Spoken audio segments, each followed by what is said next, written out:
dans un petit village niché au creux des montagnes. Là où les hivers étaient longs et les provisions souvent maigres, vivait une vieille femme nommée Élise. Elle n'avait ni terre à cultiver, ni bétail à élever. Ses seules richesses étaient les rides qui sillonnaient son visage.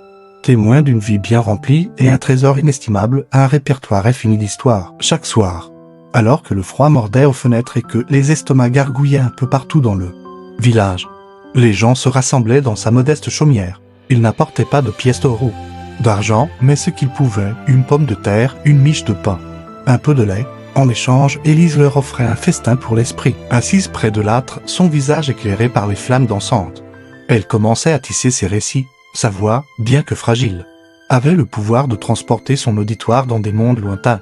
Elle parlait de rois, sages et de reines courageuses, de forêts enchantées où les animaux parlent, et de rivières scintillantes qui menaient à des trésors cachés. Les enfants, les yeux grands ouverts, oubliaient la faim qui les tenaillait. Ils voyageaient sur des tapis volants, combattaient des dragons imaginaires et dansaient avec des fées sous la lueur de la lune. Les adultes, eux, retrouvaient un peu de la magie de leur propre enfance, les soucis du lendemain, la peur du manque, tout cela s'évanouissait, remplacé par l'espoir et l'émerveillement. Les histoires d'Élise n'étaient pas de simples contes, elles étaient des leçons de vie, des graines de courage plantées dans le cœur de ses auditeurs. Elle racontait comment le plus petit des oiseaux, par sa persévérance, avait réussi à construire son nid au sommet du plus grand des chênes. Elle décrivait comment une simple goutte d'eau, en s'unissant à d'autres, devenait un torrent capable de sculpter la pierre. Chaque histoire était une parabole sur la force de la communauté, sur l'importance de l'entraide et sur la résilience de l'esprit humain face à l'adversité. Ces paroles étaient un baume pour les âmes fatiguées, un rappel que même dans les moments les plus sombres, la lumière de l'espoir ne s'éteint jamais complètement. Les villageois comprenaient que ce qu'Élise leur offrait était bien plus précieux que la nourriture qu'ils lui apportaient. Elle nourrissait leur imagination, apaisait leurs angoisses et renforçait les liens qui les unissaient. Elle leur apprenait que la richesse ne se mesure pas seulement à ce que l'on possède, mais aussi à ce que l'on partage.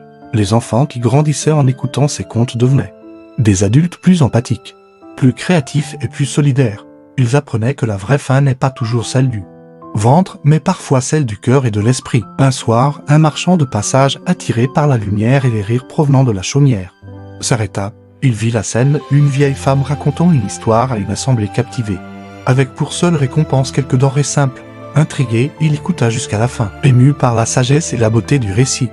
Il s'approcha d'Élise et lui proposa de l'or en échange de ses histoires, pour les retranscrire dans un livre. Élise sourit doucement et refusa. Mes histoires n'ont de valeur que lorsqu'elles sont partagées ici, dans la chaleur de ce foyer, dit-elle. Elles sont vivantes, elles respirent avec les gens qui les écoutent. Enfermées dans un livre, elles perdraient leur âme. Le marchand comprit alors que le véritable trésor n'était pas l'histoire elle-même, mais l'acte de la raconter, de créer un moment de communion qui nourrissait bien plus que le corps. Et ainsi, soir après soir, la vieille grand-mère continua de nourrir son village, non pas avec du pain, mais avec la magie intemporelle des mots. Merci d'avoir écouté cette histoire. Si elle vous a touché, n'hésitez pas à la partager et à vous abonner pour ne pas manquer les prochaines. Prenez soin de vous.